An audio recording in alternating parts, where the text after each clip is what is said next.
The Champions League squad's a bit frustrating at the moment because all the injuries we've had, and you can only have, I think, 3 changes in the next round. So obviously, Benny Davies is out.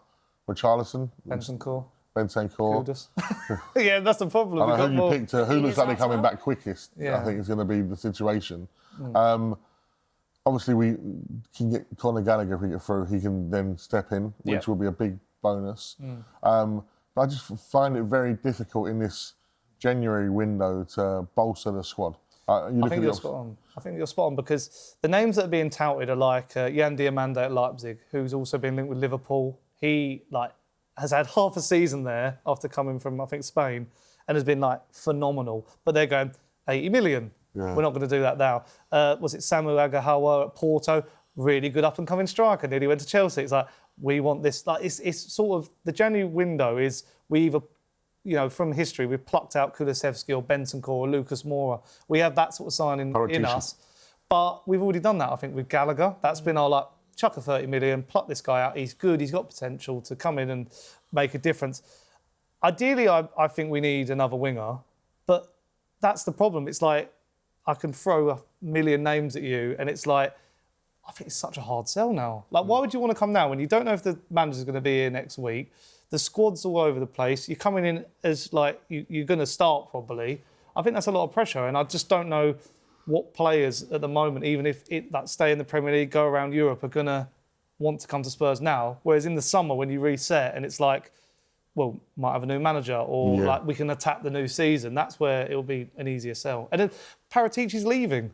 So that's hard to do. And he's doing more signings for Fiorentina than he is us.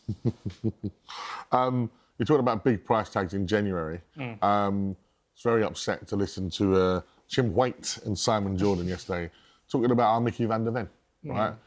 Already we feel like they're trying to tout one of our players away from us already. Now, Liverpool apparently interested. The fact that Gahey went to City scares me. Yeah. And Van der Ven and his dad have already come out and been we love Liverpool. That's not helpful. If he was to go, if there was £100 million on the table, would you sell him? Oh, it would be a day of mourning, wouldn't it? I want to say no, but that's a personal. But I think what you'd get from that is hopefully... I don't know, because we don't know who we're going to have. We don't know if Frank's still going to be here. I think tearing apart our team and our best and young players and someone who's our vice-captain and works so well with Romero, does that mean Romero would want to leave? I don't know. I personally say no. Sorry? We're disagreeing a lot, so aren't we? I think for 100 million for a centre-back who is still known for having that injury record, I think you have to... It's a no-brainer to me. I feel like we can invest that money in maybe other areas, and I think we've already got a ready-made replacement to come into the team and take over for him. Luka Viskovic. Correct. Bundesliga Player of the Season so far. Even though, I hate that. I hate that award in general. Bundesliga Player of the Year so far. We even saw in pre-season don't get me wrong, still young, still got a lot to learn, but I think he could come in and make a real big difference. But then I am going to caveat that with, even though we put that £100 million price tag, I rate that from Spurs because one, I don't think he will go for that. I think they'd 80, but I love the back off that. This is, if you want him, come get him. And my prediction is I don't think it will happen this calendar year. He's got 3 years left on his deal. We have all the power here. It's almost like Levy's overseeing it. It's very Levy, that, isn't it? It's if you want him, come get him, and I'm going to rinse you for every penny you've got. But that wasn't the question. It was if £100 million was on the table. Because I also agree with what you're saying. I think as long as you guarantee that Romero stays, I'd sell him. I just think it's 100 million. It's 100 million. And I think... annoyingly, I wouldn't want him to go to Liverpool because he would be phenomenal there. He would be. Link up with Van Dijk. He'd end up becoming the Liverpool captain. Yeah. He's that good. I do want to keep him. Yeah. Can I please, as a disclaimer? There seems to be a synergy between us and West Ham with doing business of late. We're becoming West Ham. They beat us. Talking about Kinty going to West Ham on a loan swap and Hermansen coming the other way. But the other one that's got everyone sort of back up is Somerville. Obviously, he played very well against us. Yeah. And he played very well against us at the London Stadium. I thought he was really good. Would you buy Somerville? I've seen reports saying that this would be in the summer if it does happen. Yeah. The thing that confuses me is I think it's the fee's 25 million, which is what West Ham paid for him. So they're not making any money. They shouldn't sell him now because like it just doesn't make sense. No. Like he's one of your. I mean, he scored 3 goals since he's been there, so maybe he isn't one of their better players. I just think it's not the ambition that. Let's just put it this way: when you saw that, how did you react? Oh, it's just like an. They are like a oh yeah, okay. I just don't understand it. I think the Kinski thing is strange as well because it's like I think he does need a loan, but why are you loaning him to a team where you're going to literally be chucked in the cauldron and go on? Then you're going to be pelted. You're going to be pelted in goal. We're getting a Manson, which is then you've got to swap. You know, there's an issue in the Champions League there. Hermansen is absolutely woeful. I think if you could loan Kinski to like a mid-table European team or a Championship team, I think that makes more sense. But I just don't understand the full. I've even seen today Dragoshin to West Ham. Really? Yeah. So like, what is going? What is going This is on? the same guy that wanted to play for Bayern Munich. Yeah, I know. Yeah. Bit different. And the might fallen. But yeah, I'm not.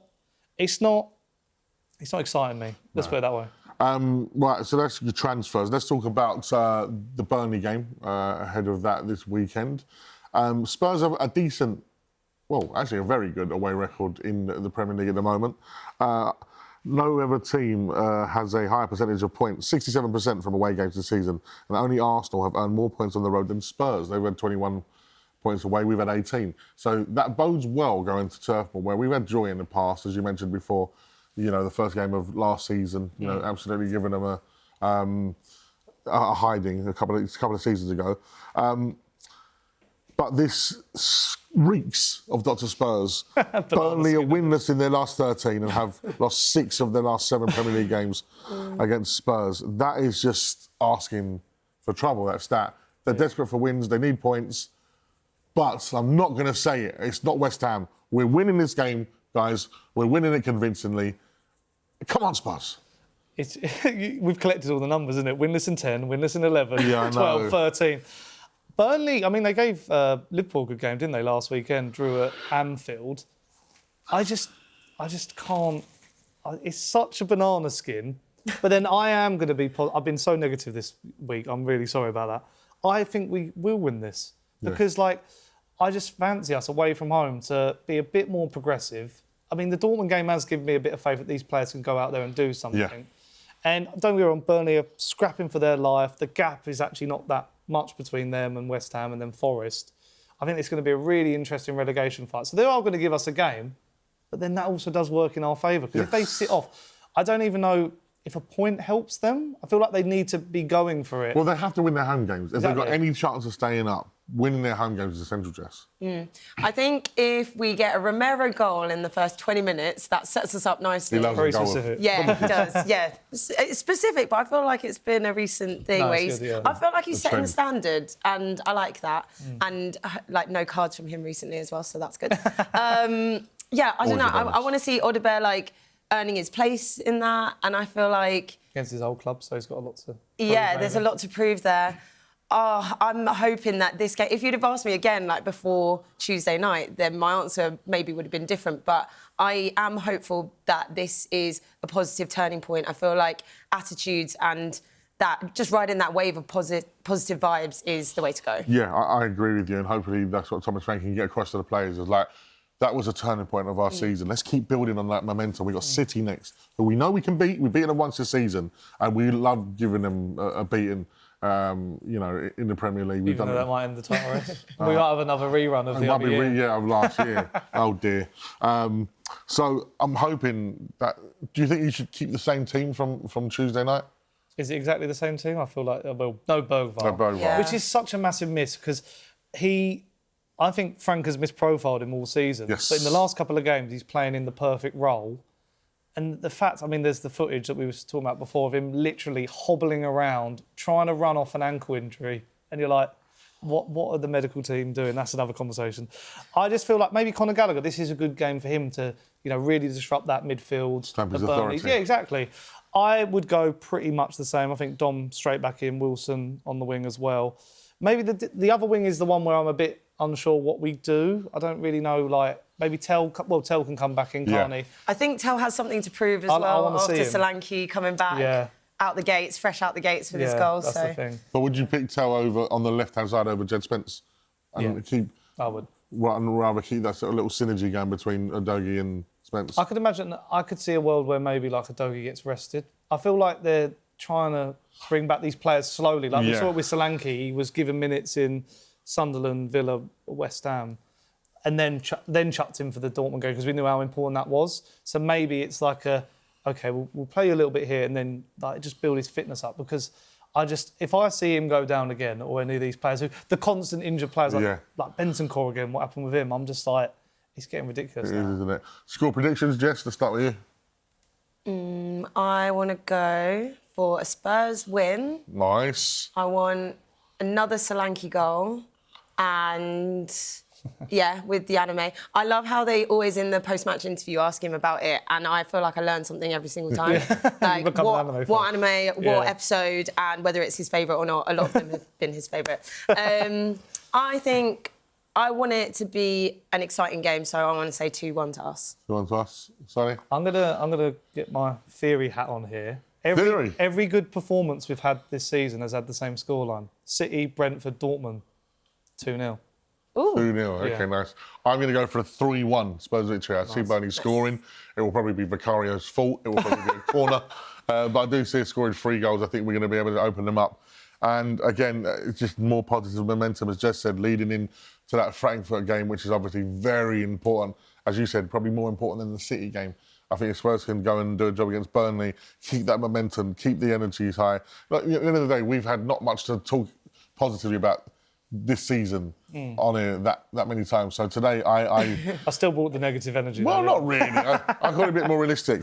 Let us know what you think in the comments. Give us your score predictions for Spurs against Burnley, and of course, what you think is going to happen in the Champions League against Frankfurt. That's all we've got time for this week on Inside Spurs. A huge thank you to Sonny and Jess. Until next time, up the Spurs!